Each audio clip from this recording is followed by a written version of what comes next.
നമസ്കാരം. മലയാളി വാർത്തയിലേക്ക് സ്വാഗതം. വാഗ്ദാനങ്ങൾ നൽകലല്ല, കർത്തവ്യമാണ് നിർവഹിക്കുന്നത്. തിരുവനന്തപുരം കോർപ്പറേഷൻ വീണ്ടും കയ്യടി നേടുകയാണ്. പ്രത്യേകിച്ച് വാക്കുപാലിച്ച് മേയർ വി രാജേഷ് രംഗത്ത് വരുന്നു.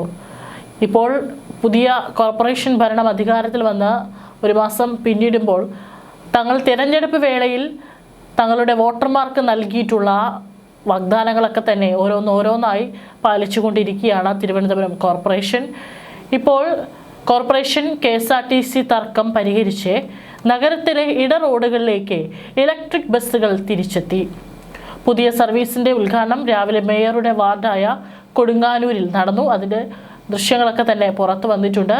അതിൻ്റെ ഫോട്ടോസും മേയർ തൻ്റെ ഫേസ്ബുക്ക് പേജിൽ പങ്കുവച്ചിട്ടുണ്ട്. മേയർ വി രാജേഷ് പുതിയ സർവീസ് ഫ്ലാഗ് ഓഫ് ചെയ്തു. ബസ്സിൽ സഞ്ചരിച്ചാണ് ഉദ്ഘാടനം നിർവഹിച്ചത്. കുറച്ചു ദൂരം അദ്ദേഹം ബസ്സിൽ സഞ്ചരിച്ചു. കിഴക്കേക്കോട്ടയിലേക്കും തിട്ടമംഗലത്തിലേക്കും 2 ബസ്സുകളാണ് രാവിലെ സർവീസ് നടത്തിയത്. കൊടുങ്ങാനൂർ വാർഡിലെ കുലശേഖരത്ത് നിന്ന് കുരുവിക്കാട്, തിട്ടമംഗലം, കുന്നൻപാറ, കുണ്ടമൺകടവ് വഴി കിഴക്കേക്കോട്ടയിലേക്കാണ് ബസ് സർവീസ് നടത്തുന്നത്. രാവിലെയും വൈകിട്ടും തിരക്കുള്ള സമയങ്ങളിലായിരിക്കും ഇലക്ട്രിക് ബസ്സുകൾ ഇട റോഡുകളിൽ സർവീസ് നടത്തുക.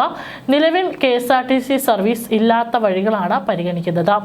ഇട റോഡുകളിൽ ബസ് ഓടുന്നത് സാധാരണക്കാർക്ക് ഏറെ ഗുണകരമാകുമെന്നും ആദ്യഘട്ടത്തിൽ 29 കൗൺസിലർമാരാണ് സർവീസ് ആവശ്യപ്പെട്ട് കത്ത് നൽകിയതെന്നും മേയർ പറഞ്ഞു. ഇതിൽ ഗതാഗത മന്ത്രിയുമായും ഉദ്യോഗസ്ഥരുമായും നടത്തിയ ചർച്ചകളുടെ അടിസ്ഥാനത്തിൽ 23 റൂട്ടുകളിലാണ് ആദ്യം സർവീസ് നടത്തുക. ഗതാഗത വകുപ്പുമായി വീണ്ടും ചർച്ച നടത്തി കൂടുതൽ സർവീസുകൾ ഉറപ്പാക്കുമെന്ന് മേയർ പറഞ്ഞു.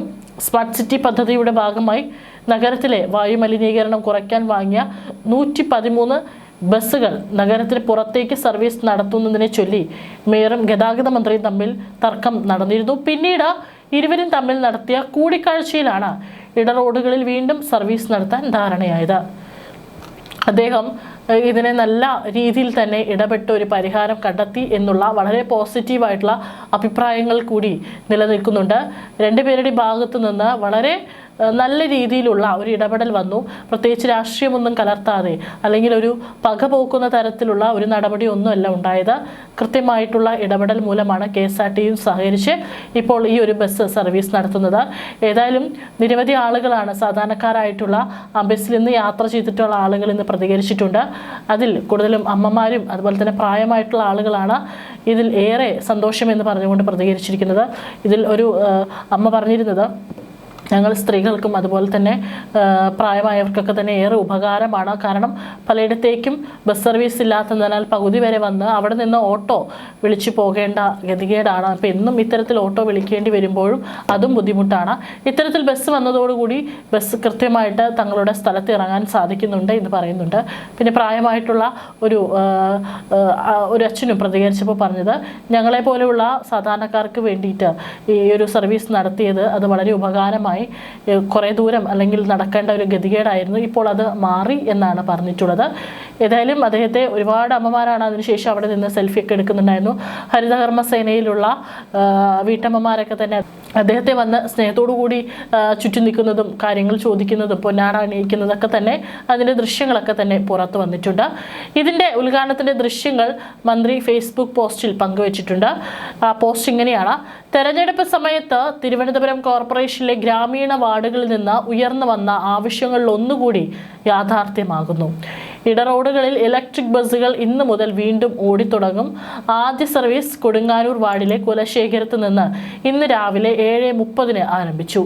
ജനങ്ങളുടെ ആവശ്യം ശ്രദ്ധയിൽപ്പെടുത്തിയപ്പോൾ പരിഹരിക്കാൻ തയ്യാറായ ഗതാഗത വകുപ്പിനും ബഹുമാനപ്പെട്ട മന്ത്രിക്കും നന്ദി എന്നാണ് പറഞ്ഞിരിക്കുന്നത്. ഏതായാലും അദ്ദേഹം ഇതിൽ അത് തൻ്റെ മാത്രം ഒരു ക്രെഡിറ്റ് ആയിട്ട് എടുക്കുകയല്ല ചെയ്തിരിക്കുന്നത്. ബഹുമാനപ്പെട്ട ഗതാഗത വകുപ്പിന് അദ്ദേഹം നന്ദി പറഞ്ഞിട്ടുണ്ട്. അതുപോലെ തന്നെ മന്ത്രി ഗണേഷ് കുമാറിനും നന്ദി പറഞ്ഞുകൊണ്ടാണ് അദ്ദേഹം ഇന്ന് അതിൻ്റെ ചിത്രങ്ങൾ സോഷ്യൽ മീഡിയ പേജിലൊക്കെ തന്നെ പോസ്റ്റ് ചെയ്തിട്ടുള്ളത്.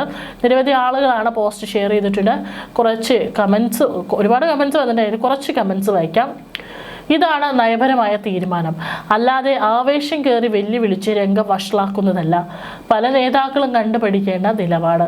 നയപരമായി കാര്യങ്ങൾ നേടിയെടുക്കുക, എല്ലാവരെയും ചേർത്ത് നിർത്തി മുന്നോട്ട് പോകുക, എല്ലാ ഭാവുകങ്ങളും നേരുന്നു. മറ്റൊരു കമന്റ്, പ്രായോഗികമായി ചിന്തിക്കുന്ന ജനങ്ങൾക്കിടയിൽ പ്രവർത്തിക്കുന്ന എക്സ്പീരിയൻസ് ഉള്ള രാഷ്ട്രീയ പ്രവർത്തകർ ഭരണത്തിൽ വരുമ്പോൾ അതിൻ്റെ ഗുണം നാടിനുണ്ടാകും എന്നതിൻ്റെ ഏറ്റവും വലിയ ഉദാഹരണമാണ് തിരുവനന്തപുരം മേയർ വി രാജേഷ്.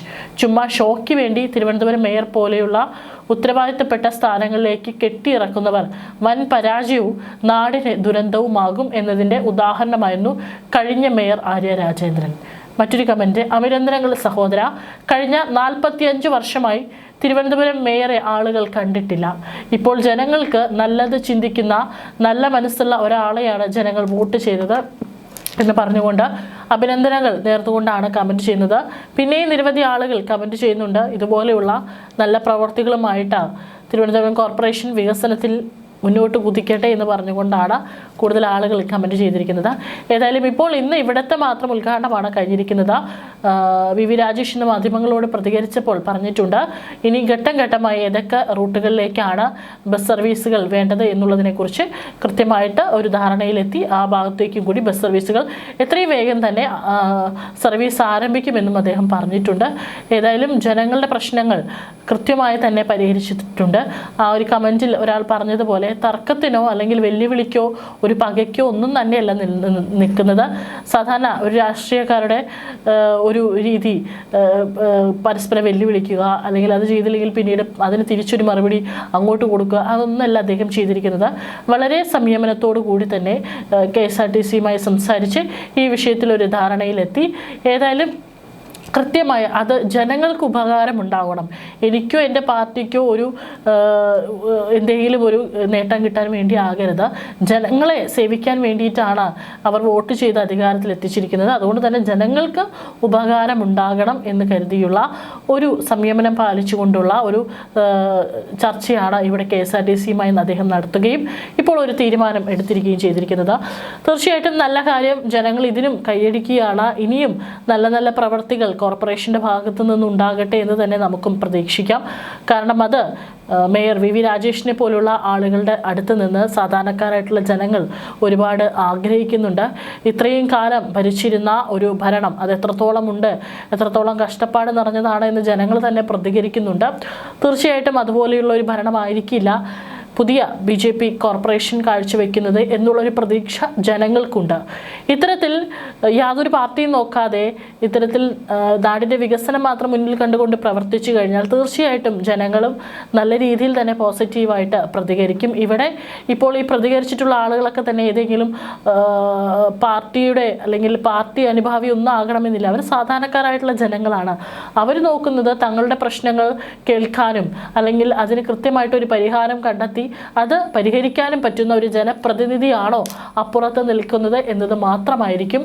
അങ്ങനെയുള്ള ഒരു വ്യക്തി തന്നെയാണ് വി രാജേഷ് എന്നാണ് ജനങ്ങൾ ഇപ്പോൾ പറയുന്നത്. തീർച്ചയായിട്ടും ഇനിയും നല്ല നല്ല പ്രവർത്തികൾ കോർപ്പറേഷൻ്റെ ഭാഗത്തു നിന്നുണ്ടാകട്ടെ. ഈ തെരഞ്ഞെടുപ്പ് വേളയിൽ പറയുന്ന വാഗ്ദാനങ്ങളൊക്കെ തന്നെ അത് വെറും പൊള്ളയായ വാഗ്ദാനങ്ങളല്ല, അല്ലെങ്കിൽ അതൊന്നും തന്നെ ചില വാക്കുകളിൽ അല്ലെങ്കിൽ കുറച്ച് കടലാസിൽ മാത്രം ഒതുങ്ങിക്കൂടുന്നതല്ല. അത് കൃത്യമായിട്ട് പ്രാവർത്തികമാക്കാനുള്ളതാണ് എന്നതുകൂടി തെളിയിക്കുകയാണ് ഈ ഒരു ജനപ്രതിനിധി. തീർച്ചയായിട്ടും മറ്റുള്ള കൗൺസിലർമാരും മറ്റുള്ള നേതാക്കന്മാരും കണ്ടുപിടിക്കേണ്ട ഏറ്റവും നല്ല ഒരു ക്വാളിറ്റി തന്നെയാണിത്. തീർച്ചയായിട്ടും നല്ല വികസനം തിരുവനന്തപുരം കോർപ്പറേഷന് കീഴിൽ ഉണ്ടാകട്ടെ എന്ന് തന്നെ നമുക്കും പ്രതീക്ഷിക്കാം.